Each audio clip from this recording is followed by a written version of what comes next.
work, that's a problem, and we need to break through that. And we need to also fight within our movement to not accept this English-only crap, to not accept this whole, it's fine to have wall, it's fine to have border patrols. No, it's not fine to have a border wall or border patrol. It's not fine to pay $90 a head to private immigration jails. And we really need to start fighting against this. And I'm so happy to see people here in East LA, groups of people coming out and supporting this, because we need to build this movement more than it has been for the past 5 or 6 years, where people come out just for May Day, we're happy with it, and then we go back home to wait for next May Day. No, we have to do the on-the-ground patient work that starts with small groups of people, that organize a lot of people, and gets in the middle of all of that and creates a giant wrench in the machine, to the Trump machine, to any kind of political organization that wants to blame immigrants for the problems in this country. The problems in this country are the rich and the 1%, and they want to blame immigrants because they don't want us to blame them. And let's start blaming them. Let's start blaming those corporations. Let's start blaming all the people that are making a killing off of having immigrants as a second-class set of status in this country. And let's break through that. We want a world without borders, a world for people, not profits. Thank you.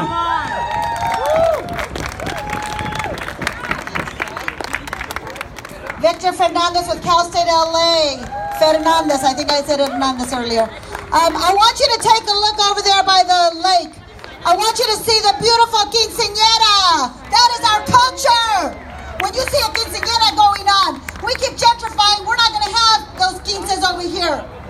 We have to preserve our culture, Mariachi Plaza. We have to make sure that we stop the gentrification. Our next speaker.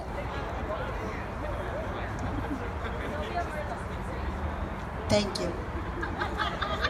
I knew that. With the Defend Movement, Sylvia Merlos.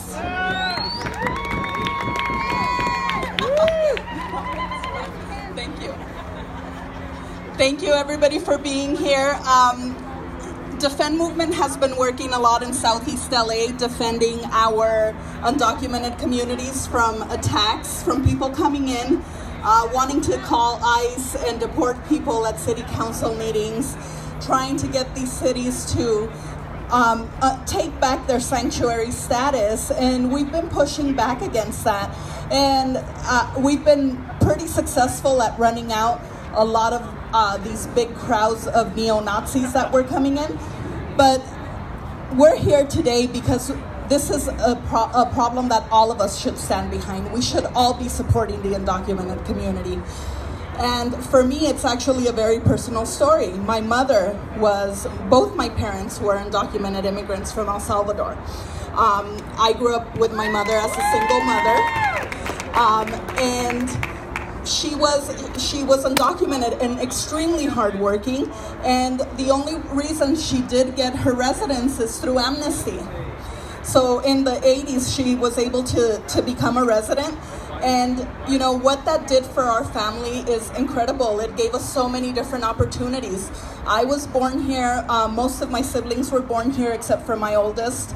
And I can't even imagine having grown up. I was a small child when my mom became a resident, but I can't even imagine having to grow up and know that my mother could get deported any minute and that she might not come home.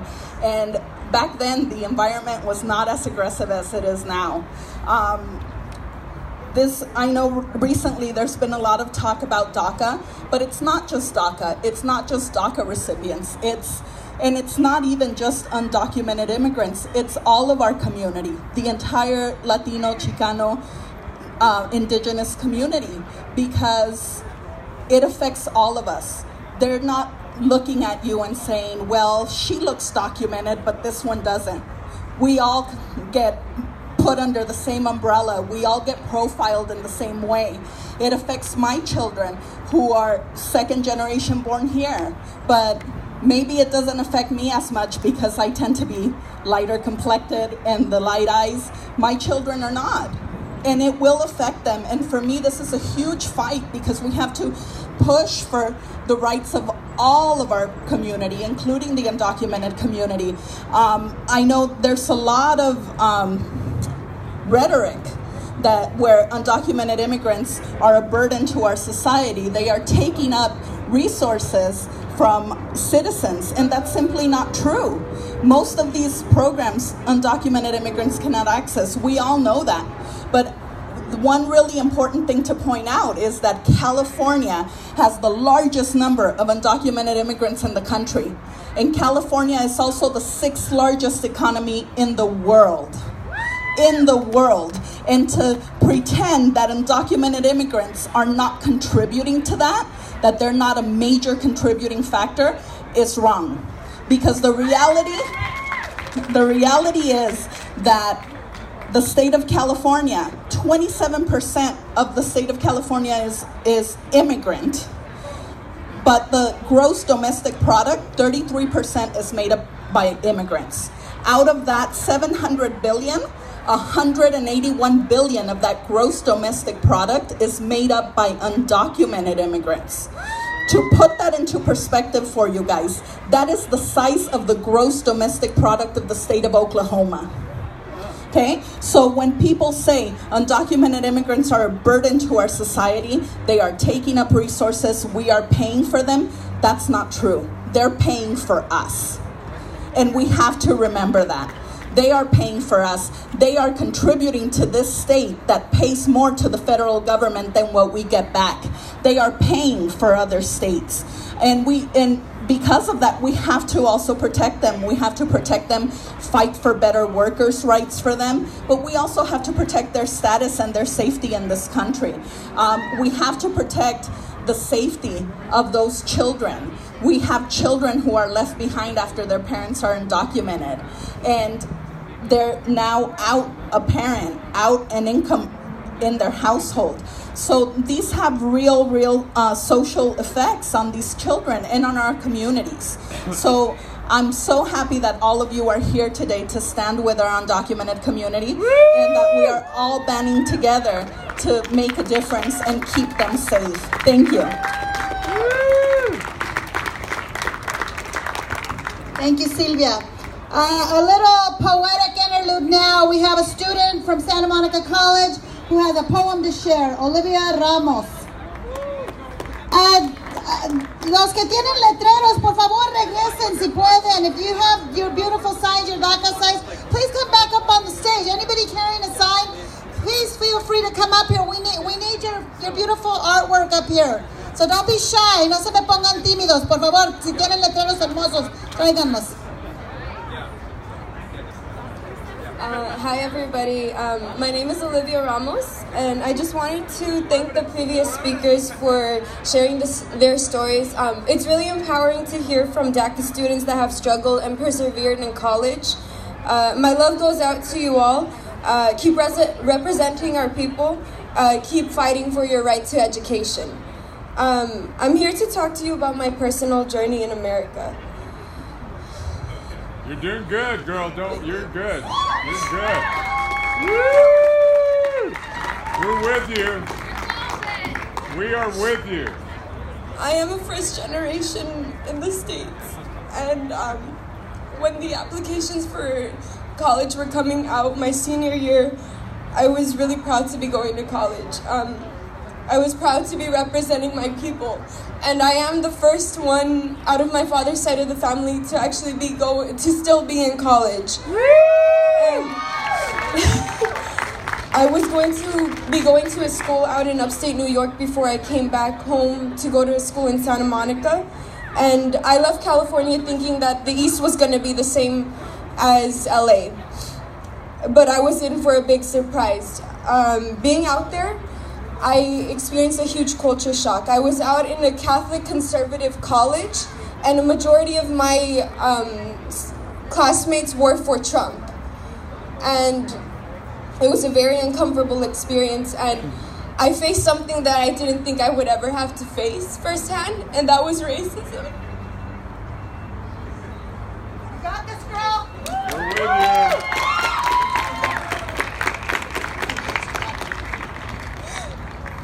And being out there, I knew Trump was gonna win, but I didn't want to believe that he would win. I had hope in Hillary, and I had hope that America would choose the right, like would pick the right person. Well, not the right person, but like pick like the best choice in that campaign. The night he won, I was completely devastated. Like, I felt like everything I fought for out there just went to waste. I felt like everything that our people fought for just went to waste, and everything my parents fought for and struggled for just went to waste.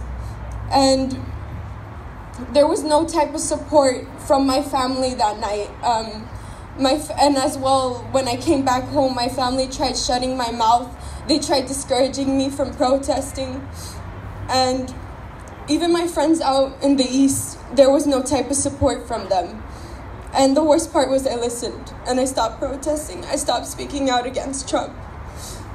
And today I decided, this is it. I'm gonna go out there. I'm gonna fight for education. I am with the dreamers. I am with our people, and I will always stand for our people. I will never deny my culture just to make white, conservative, privileged people in this country comfortable. Come on! And today I want to share a poem with you all called Powell Avenue, Newburgh, New York. And this is basically my experience of being out there in Mount St. Mary College. So here we go. Brown, exotic, ethnic. That is what their eyes see. Spanish is what they called me. I thought we progressed as a country, but little did I know about America. I was defeated by white supremacy the day I saw those red hats. I was afraid, and I still am. I don't think they know the scars that come with racism. I don't think they know the confusion that grew within my mind whenever I saw their eyes staring at me. I don't think they know the cracks that grew within my soul whenever they talked to me condescendingly. I don't think they know the tears I shed when a white man couldn't take my feelings seriously and continuously sexualized me. I don't think they know the shame that has grown within me to know that the color of my skin is still so fucking important. They won't know. They will never know. They won't know what it's like to be black or brown in this country. They won't know the long hours that our parents had to work to put food on the fucking table. They won't know how hard working our people are. Because all we are to them is brown, Spanish, exotic, and ethnic dolls. That's all. Thank you.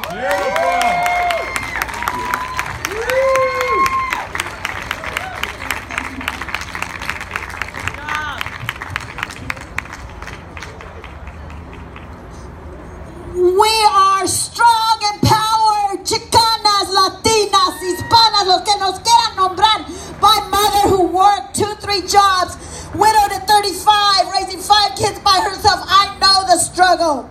Going hungry. We all have a story to tell. And I'm so proud of all the young people who have had the courage today to stand up here.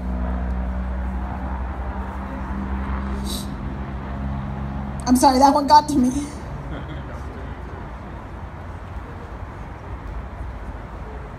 all right. It's all right. We got this. We're strong.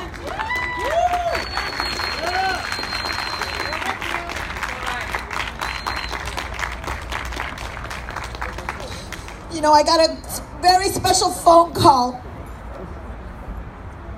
a week ago. My student Brian, who was here undocumented. You know, my students, I'm really close with all my students. They know I love them as if they were my own kids. He calls me on Google Hangout from Mexico. He had told his parents, I'm so scared to be here. I don't want to be here anymore. So he left the country. He's self-deported. And I know he's going to be back one day, and that kid is brilliant, just brilliant. So stupid Donald Trump doesn't know the brilliant youth that he is turning away.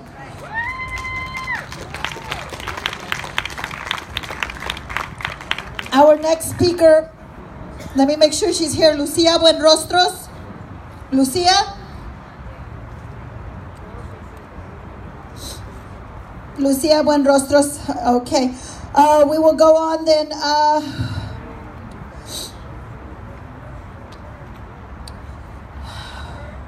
Jocelyn, or Juan Esparza. Jocelyn Olzabal.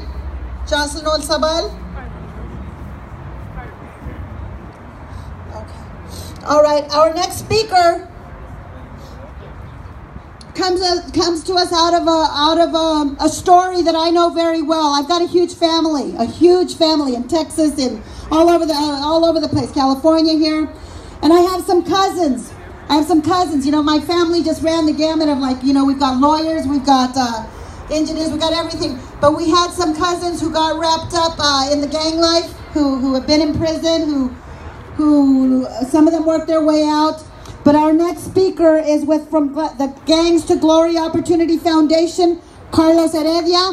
Please welcome him. And this is a powerful story too, how this country has really just put us in a situation where some kids don't see a way out. Thank you so much, my gente. And así somos. If you really look at our history and our cultura, it's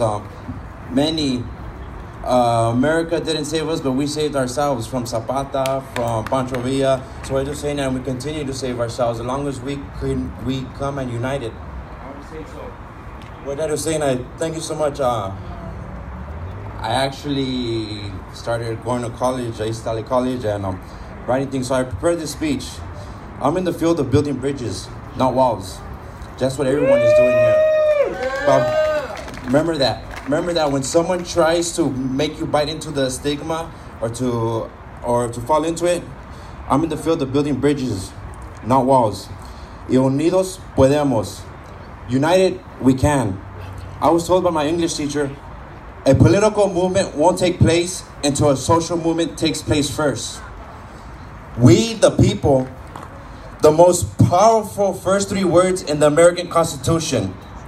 Not I, the king, or I, the president, but we, the people. We will march in one union together as one America, with the same dream as our forefathers, with the same pledge. One nation under God, indivisible, with liberty and justice for all. We will not live in fear or allow others to live in fear, because we, the people, have come to know and understand being an American consists of a spirit of courage, moral values, and integrity, regardless of one's gender, sexual preference, nationality, creed, color of hair, or past. And it's a shame that we, America, invades, sends our soldiers, citizens or non-citizens, to fight and die against other countries for posing terror, fear, or being a threat for the betterment of their nation's people. But America is now posing that same threat on its own American people by separating American babies from a mom or dad who gets deported. Now the child has to live in a government foster home, posing taxpayers more money, or even being sent to a relative, being an extra expense of living a traumatic experience on an American child and relatives. They want our babies because they're beautiful. American politics have not only become a threat to American homes, but also a threat to American workforce due to supporting business workers. Today, California ranks 6th in the world in economy. I want you to ask yourself an honest question. Do you see that possible without a dreamer, DACA, or an immigrant? California's economy will crash if we don't save DACA, as well forcing your company, American company, to go somewhere else to follow the immigrant worker with a dream. We swore an oath, foreign or domestic. We will march come November and stand today together as America against American terror politics.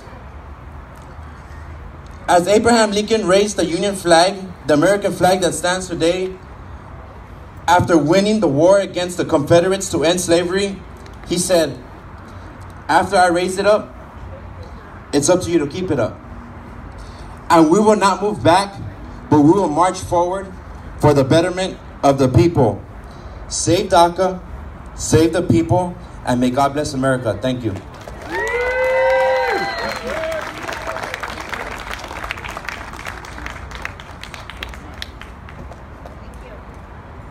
Thank you, Carlos. Doing great work out there.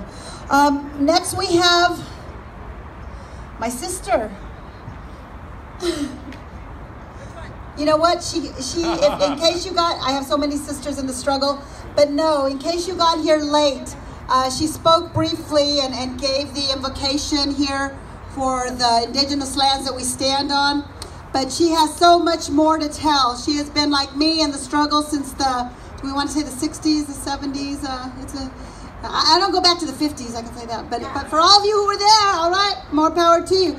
See, what a lot of you don't understand is that once that fire burns in you, it's never going to die out.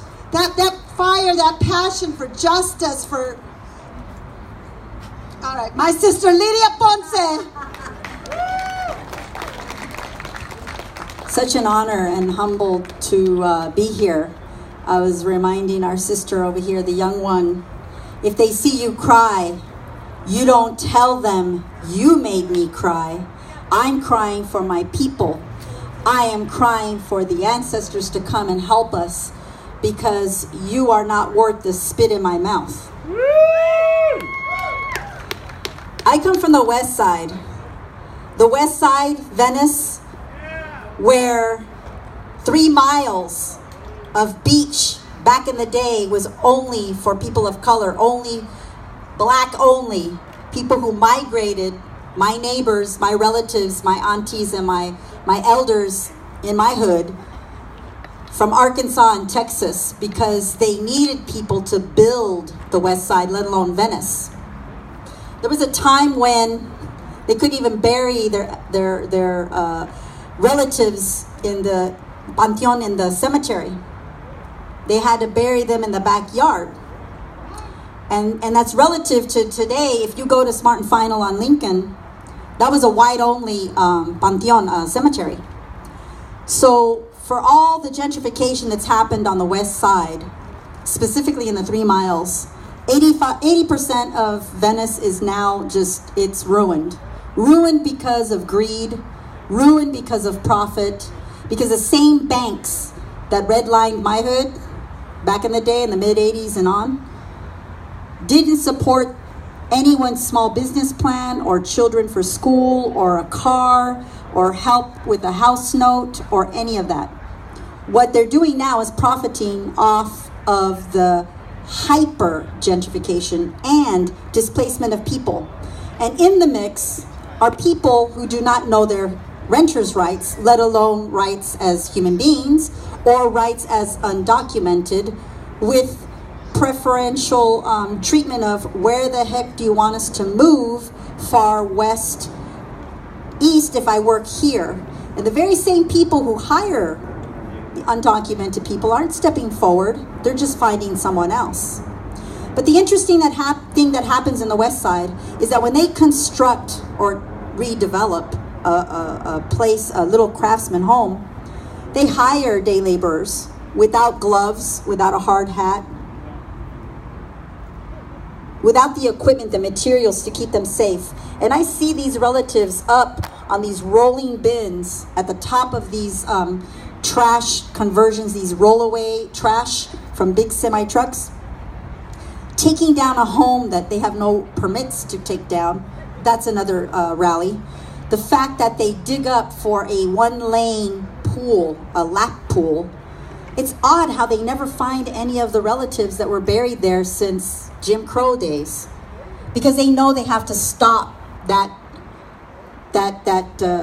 dig, that hole, if they find human remains, because it would stop them for 2.5 days, and time is money. The relatives that are doing the work, if they harm themselves, if they get injured, they'll just find someone else to do it. On my street, I see my relatives working at 7 in the morning, and the permits are until 9 p.m. And I don't know what they're working for, I don't know how much, and I don't know that they get paid. I don't know if somebody's calling immigration on them. I don't know, because we're so easily replaced, because that right there tells us there's more of us than them. More of us than them. So why isn't this grass right here, this area filled? Because we are so stuck in our own hoods that we're not going west, we're not going east, north, or south. Maybe it's because of transportation. That lady is talking about what's going on here in this side of LA. Like this guy's taking people's properties and making those big buildings. We're the same people to being gentrified. That's what she's talking about. But she's against, we're the she's same supporting people that they don't even know the where they people want us to live, but they want us here. to come work for them for cheap. So what that means is that we're the same people with a pot of beans on the stove. We just have different area codes, different zip codes. We still need each other. Byron, my brother from March and Rally, said that he wants to continue to doing these rallies, and I think it's a great idea in all directions of Los Angeles, Southern California, because we are all being screwed by the same plan, which is, I don't care where you live, but not my backyard, not my hood.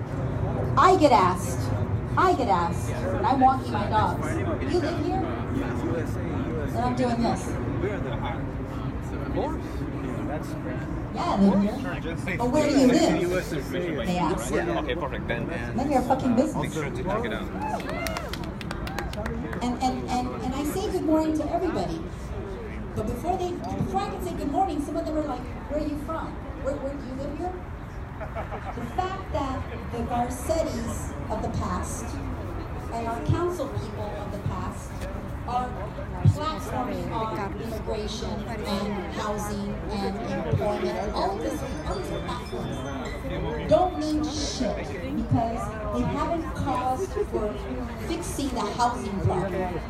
And the housing problem is simply this: the city planning department is not for us. They're instructed to approve everything over the counter. The people, the good people who have been there for over 20 years, have retired and trained the young ones. And I know you young ones need jobs, and you need to graduate with your degree. The point relative is that they trained you how to say yes and approve things and not disapprove, because you've got these big ugly boxes moving into every freaking neighborhood in LA. And you've got someone who's retired who needs that space to grow their tomates, to make their salsita. You know, it's just not fair or right, because it's an infringement. Even on the sunshine, it's not safe. And the point that I'm trying to make is that we all need to make sure that when it's being built, it's inclusive of our community that looks like this. And they're the ones that not the 1% who have meetings with bankers and realtors, who have muffins and this vast array of coffee and juice that goes to waste because I'm sorry for those of you who are gluten-free. They're gluten-free and they're not organic. The fact is that there's so much waste in Los Angeles that we need to start thinking about how to get the food, the water, the housing, the medicine, everything that's basic we have a right. I mean, I can prove this because to the other side of town. I was a victim of that. Like, I have paperwork and everything. That's the thinking that we have to do, because it wasn't that long ago right that some people from East LA were saying, hey, gentrifiers, go back to the west side. Because you're going ahead and buy property all over of there. them, they're all working we together. Finally stopped wishing each other smallpox blankets. They evicted me illegally. We finally realized that we need each other. There are 11 lawsuits in Venice. Hey, that's not nice. The east Don't side, talk to the us south like that. side, We have every right to. We need to get lawsuits on these housing problems because they listen to that. They listen to a day in court, which causes them money, which causes them concern because they don't want to lose their profit. That includes people who are willing to do the work that the pinche gabacho wasichus don't want to do. There it is. Okay? So with that, I want to say to you, don't because the lady was saying earlier about you know, that immigration laws are racist, but immigration laws, every country has immigration laws. So how would it be racist? I mean, there's the ones that have, you know, every country wants to enforce their federal laws and stuff like that, and not have crime and, you know, illegal activities. You know, raise your family, and people keep bringing up the, you know, I'm Native American also, but people keep bringing up, you know, about Native Americans. But Native Americans, you know, came from Asia and crossed the Bering Strait. So nobody's native here. Like everybody has migrated from somewhere. And you know, now we have different countries and there's laws now. But if we really check our true history, Native Americans, they came from Asia across the Bering Strait. So I mean, you know, nobody's sprouted from these lands like spring grass, you know. And that's a fact. That's what I learned. And you know, if we check our history, you know. That fund pipelines, that fund the you know, man camps, like I that said, rape I am kill also Native indigenous American, women but I realize before that. hashtag Me Too was popular. So I'm going to say nobody's right against now, immigrants. It's just, we are all connected. If you know, you don't immigrants see are that, wonderful, come but see me. you know, And it's let's just draw about, a picture you together. know, obeying the laws. Because we need each other now more than ever. Monday, Vine in Hollywood, 4:30. I'll see you there. Thank you. But everybody is obviously welcome in America or any country for that matter, as long as it's legal. And don't think that we don't affect change every single day. Because they don't follow the Los Angeles they don't follow the immigration. finally denounced Columbus Day for Indigenous Peoples Day. And that was for the hard work of Lydia already in and the system. the justice and group then there. they just brought these people in, like put them in the Also, front. And also have in DACA, forced the there was hand no of regulations. LA City A lot of people Council just got papers from other, from defund, their to cousins, divest from other Wells people in Fargo. Mexico, 'cause And already they are have looking volunteers, at that. They are and looking they at that. fixed They their will. DACA. They're just looking at the alternatives now for how to do that. It's bad So the because change there's is kids possible. that It are does actually occur. We going just to got to school stay and- on them. We got to let. and, like, They got to trying to know we're do here. It's But not because- enough to grumble at the because of the headlines of the regulations, newspaper. It wasn't We gonna have work to demand never. it. So this kid. Absolutely, we have to demand it. I'm like confused. What's the process? Our to next get DACA speaker is with the that they Youth could, like, Justice cheat it? Coalition. I don't understand what the Please process welcome is. Paul. You don't go. And I you love don't his go through shirt. the same School's not process. prison. Oh, what is it though? School is I'm not not sure prison. about how it goes. Like for DACA, I don't know the process too, but I know people. I have family that they got their DACA like So pretty. with other people's papers. Like they have problems here, so they just ask for a cousin in Mexico. They ask for all his information, and then he fixed that. With that, I also want us all to understand. I was also confused about something because like I've heard a lot said that like. And all that power takes is our voice, our calls, our letters, our flooding their offices, our knocking on their doors, our posting up in front of the ICE officers telling them fuck off. Whatever you want to do, right? So we can do all of that because we are the community. The community is a voice. But the one thing I can talk about today is that the push out is not our fault. The push out starts with American policy by creating policies in other countries and forcing us to leave our home countries. Right? And so we come here looking for a better life. And then when they don't give us access to that better life, or give us a way to find that better life, they push us back out. So it's just a cycle that they've created. But ultimately, it's all about nationalism. It's all about white supremacy. You know, many laws have been passed. It's always been rooted in anti-immigrant sentiments. Ever since it started with the Chinese Exclusion Act in the 1800s. Actually, let's do it. So I'm not up here as somebody that looks at this from the sidelines. You know, some of you that know me, you know, I'm saying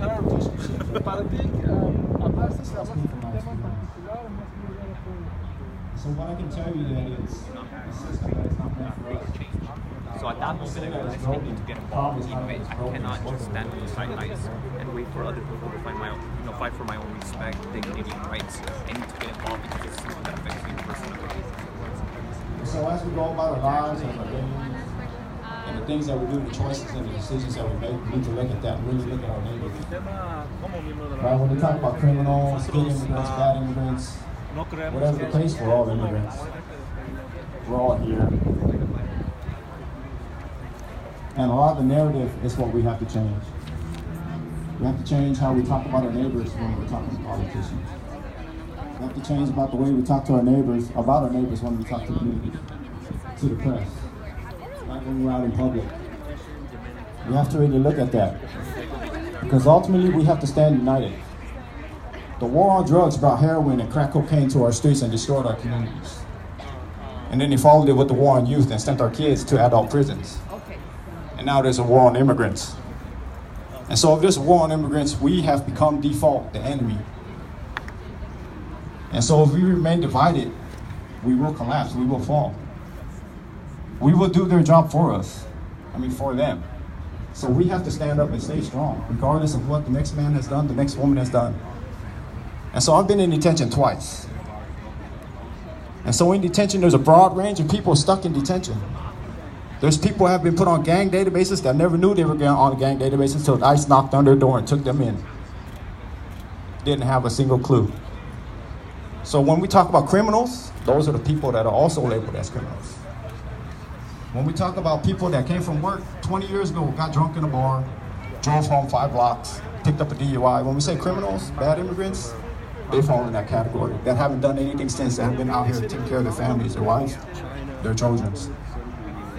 So that's a narrative that we have to change. We cannot allow there to be any good, bad, no gray, no in between.